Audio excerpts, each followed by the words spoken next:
নমস্কার বন্ধুরা, welcome to cricket and football hub. তো বন্ধুরা, এই ভিডিওতে তোমাদের মধ্যে বেশ কয়েকটা গুরুত্বপূর্ণ আপডেট নিয়ে আলোচনা করার আছে, সেহেতু এই ভিডিওটা একটু না স্কিপ করে তোমাদের পুরোটা দেখার অনুরোধ থাকলো। আর তোমরা যারা আমাদের এই চ্যানেলে প্রথমবার এসেছো তারা কিন্তু অবশ্যই ভিডিওতে লাইক দিয়ে চ্যানেলটা সাবস্ক্রাইব করে রেখো, কারণ তুমি কিন্তু এখানে তোমাদের প্রিয় দলের সমস্ত রকম খেলার খবর সবার আগে পেয়ে যাবে। তো চলো আর দেরি না করে আজকের ভিডিওর মেইন টপিকগুলো নিয়ে আলোচনা শুরু করা যাক। সো ফার্স্ট অফ অল, যদি আমাদের জাতীয় দলের বিষয় নিয়ে কথা বলা যায়, তো তোমরা জানো গত পরশুদিন এফসি এশিয়ান কাপের কোয়ালিফায়ার ম্যাচে ভারত সিঙ্গাপুরের বিরুদ্ধে সিঙ্গাপুরের ঘরের মাঠে 1-1 ফলাফলে ম্যাচটা ড্র করে। আর ওই ম্যাচটা ড্র হওয়ার ফলে আপাততভাবে পরবর্তী রাউন্ডে যাওয়ার রাস্তায় টিকে রয়েছে ভারত। তো আমাদের জাতীয় দলের পরবর্তী রাউন্ডে যাওয়ার রাস্তায় অনেকটাই ক্লিয়ার হয়ে যাবে আগামী 14 তারিখ ভারতের হোম গ্রাউন্ডে সিঙ্গাপুরের বিরুদ্ধে যে ম্যাচটা রয়েছে সেই ম্যাচের ফলাফলের ওপর। আর আগামী 14 তারিখ ম্যাচ জিততে পারলেই পরবর্তী রাউন্ডে যাওয়ার রাস্তাটা কিন্তু অনেকটাই পাকা হয়ে যাবে আমাদের জাতীয় দলের। সো আগামী 14 তারিখের ম্যাচটা কিন্তু বেশ ক্রুশিয়াল আমাদের জাতীয় দলের জন্য। আর এই ম্যাচের ম্যাচ টিকিট কিন্তু ইতিমধ্যেই দেওয়া চালু হয়ে গেছে ডিস্ট্রিক্ট অ্যাপ থেকে, যেখানে টিকিটের প্রাইস রাখা হয়েছে মাত্র 199 টাকা থেকে। সো আগামী 14 তারিখের ম্যাচটা যেহেতু গোয়াতে রাখা হয়েছে, সেহেতু যাদের পক্ষে সম্ভব এই ম্যাচটা দেখতে যাওয়ার, তারা কিন্তু অবশ্যই এই ম্যাচটা দেখতে যেও এবং আমাদের জাতীয় দলের জন্য গ্যালারি থেকে চেয়ার আপ করে সিঙ্গাপুরের বিরুদ্ধে আমাদের জাতীয় দলের জয় ছিনিয়ে নিয়ে আসতে সাহায্য করো। তো এবার পরবর্তী আপডেটটা বেরিয়ে আসে আমাদের অনূর্ধ্ব 23 দলের ছেলেদের নিয়ে। তো গতকাল আমাদের অনূর্ধ্ব 23 দলের ছেলেরা ইন্দোনেশিয়ার বিরুদ্ধে একটা ফ্রেন্ডলি ম্যাচ খেলতে নেমেছিল, যেখানে ওই ম্যাচে ভারত 2-1 গোলে জয়লাভ করে। আর ভারতের হয়ে দুটো গোলই কিন্তু করেছিল কাশ্মীরি তনায় সুহেল আহমেদ ভাট। আর এই সুহেল আহমেদ ভাটের পাশাপাশি আর এক সুহেল তথা মোহাম্মদ সুহেল, সেও কিন্তু গতকালের ম্যাচে দলের আপফ্রন্টে দুর্দান্ত পারফরমেন্স তুলে ধরে।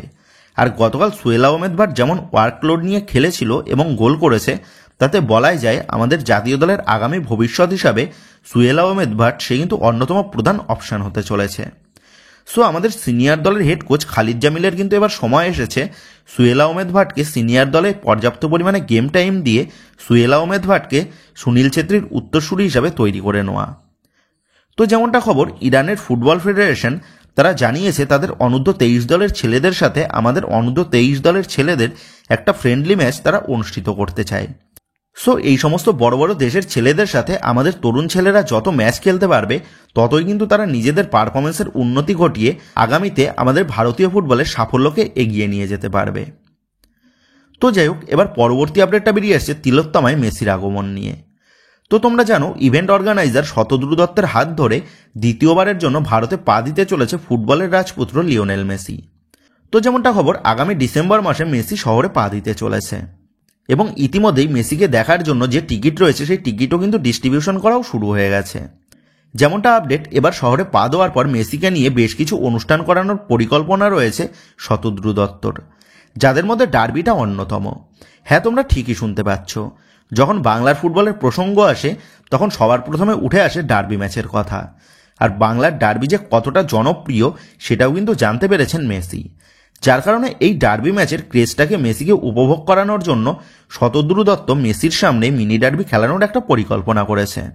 আর এই ম্যাচটা অনুষ্ঠিত হবে আগামী 13ই ডিসেম্বর সল্টলেক স্টেডিয়ামে, যেখানে একদিকে থাকবে ইস্টবেঙ্গল মেসি অল স্টার এবং অপরদিকে থাকবে মোহনবাগান মেসি অল স্টার্স। তো এবার তোমাদের মনে প্রশ্ন থাকতে পারে এই দুই দলে কারা কারা খেলবে, মানে এখানে কি মোহনবাগান ও ইস্টবেঙ্গল এই দুই দলের সিনিয়র টিম খেলতে নামবে? তো এই বিষয়ে তোমাদের জানিয়ে রাখি, এটা যেহেতু একটা এক্সিবিশন ম্যাচ, সেহেতু এখানে মোহনবাগান ও ইস্টবেঙ্গল কোনো দলেরই কিন্তু কারেন্ট টিমের প্লেয়াররা খেলবে না।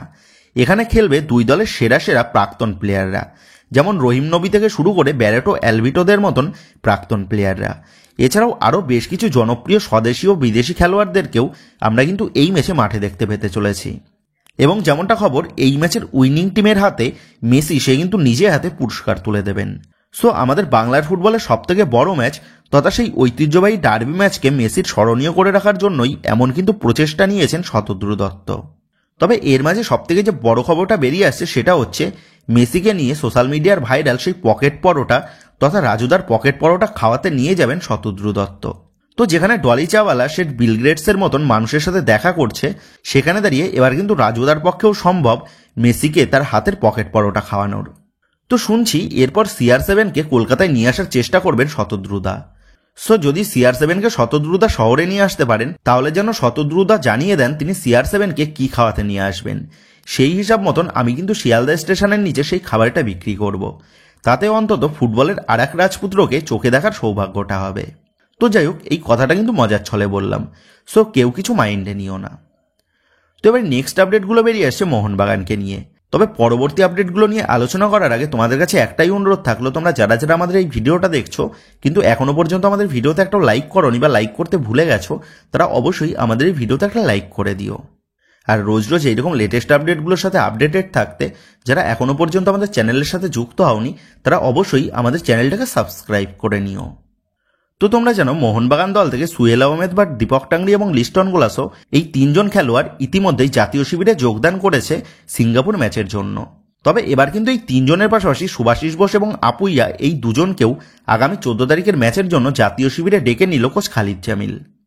তো জাতীয় দলের গত ম্যাচে মিডফিল্ডে আপুইয়ার অভাব এবং দলের লেফট ব্যাক পজিশনে মোহাম্মদ ইউবাসের অনভিজ্ঞতা অনেকটাই কিন্তু চোখে পড়েছিল, যার ফলে এবার কিন্তু 14 তারিখ ঘরের মাঠে সিঙ্গাপুরকে হারানোর জন্য কোচ খালিদ জামিল দলকে আরও মজবুত করে নেওয়ার জন্য সুভাশিস বোস এবং আপুইয়াকে শিবিরে নিয়ে আসলেন।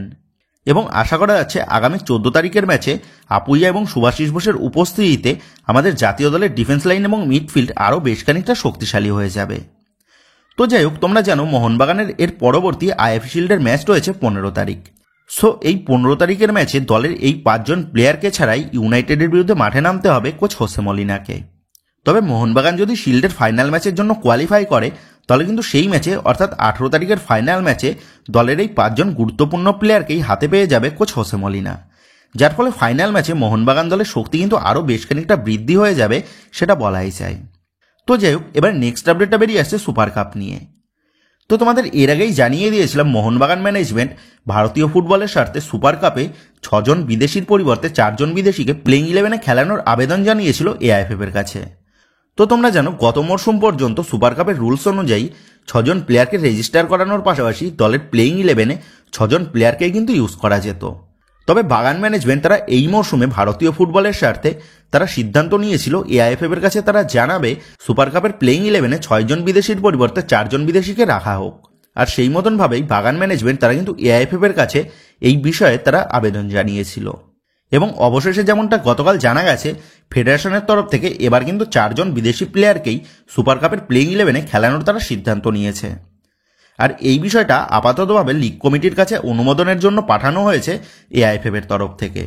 সো লিগ কমিটির তরফ থেকে অনুমোদন এসে গেলেই এবার কিন্তু আমরা সুপার কাপে 6 বিদেশির পরিবর্তে 4 বিদেশিকেই প্লেইং 11-এ দেখতে পেতে চলেছি, যেটা কিন্তু অবশ্যই আমাদের ভারতীয় ফুটবলের জন্য একটা বড় স্টেপ, সেটা বলাই যায়। তো এবার নেক্সট আপডেটটা বেরিয়ে আসছে বাগান ঘরে ইস্টবেঙ্গলের গুপ্তচরের বিষয় নিয়ে। তো তোমাদের এর আগেই জানিয়ে দিয়েছিলাম মোহনবাগানের মিডিয়া টিম ম্যানেজার রতন চক্রবর্তীর পাশাপাশি মোহনবাগানের উচ্চ পদে আরও একজন ইস্টবেঙ্গল সমর্থক রয়েছে, যার ফলে ইস্টবেঙ্গল সমর্থক কেন মোহনবাগানের উচ্চ পদে কাজ করবেন সেই নিয়ে মোহনবাগানের বিভিন্ন ফ্যান্স গ্রুপ তারা কিন্তু প্রোটেস্টে নেমেছে। তবে এবার কিন্তু সেই সমস্ত ফ্যান্স গ্রুপের প্রচেষ্টায় আরও একটা বড় তথ্য প্রকাশ্যে এসেছে। যেমনটা জানা গেছে, মোহনবাগানের অফিসিয়াল সোশ্যাল মিডিয়া গ্রুপে ইস্টবেঙ্গলের মিডিয়া ম্যানেজার রিতম বসু এবং এক ইস্টবেঙ্গল সমর্থক দেবময় ঘোষ, যার ইউটিউব চ্যানেল রয়েছে, তো এই দুজন ইস্টবেঙ্গল সমর্থককে মোহনবাগানের অফিসিয়াল মিডিয়া গ্রুপে রেখেছিলেন সেই স্বনামধন্য ব্যক্তি রতন চক্রবর্তী। আর এই দুজন ব্যক্তির নাম মোহনবাগানের সেই সমস্ত ফ্যান্স গ্রুপের মেম্বার্সরা হাইলাইট করার পর পরবর্তীতে এই দুজনকে মোহনবাগানের ওই সোশ্যাল মিডিয়ার গ্রুপ থেকে রিমুভ করে দেওয়া হয়েছে। তবে এবার মূল প্রশ্ন হচ্ছে, এই দুজন ইস্টবেঙ্গল সমর্থককে কোন উদ্দেশ্যে মোহনবাগানের অফিসিয়াল সোশ্যাল মিডিয়া গ্রুপে রেখেছিলেন রতন চক্রবর্তী। সেহেতু এখন এটাই দেখার বিষয় হবে আর কতজন ইস্টবেঙ্গল সমর্থককে মোহনবাগানের বিভিন্ন পজিশনে রেখে ঘুঘুর বাসা তৈরি করেছেন রতনবাবু। সো এখন সকল বাগান সমর্থকদের একটাই প্রোটেস্ট হওয়া দরকার, আর সেটা হচ্ছে যত দ্রুত সম্ভব মোহনবাগানের মিডিয়া ম্যানেজারের পদ থেকে রতন চক্রবর্তীর পদত্যাগ। তো বন্ধুরা, এই ভিডিওতে এই আপডেট কটা নিয়েই তোমাদের মধ্যে আলোচনা করার ছিল। তো আশা করি ভিডিওটা তোমাদের ভালো লেগেছে। তো যদি ভিডিওটা ভালো লেগে থাকে তাহলে ভিডিওতে লাইক দিয়ে চ্যানেল সাবস্ক্রাইব করে পাশে থাকা বেল আইকনটা অবশ্যই প্রেস করে দিও। তো বন্ধুরা, এই ভিডিওটা এটুকুই ছিল। তো আসি বন্ধুরা, দেখা হচ্ছে পরের ভিডিওতে।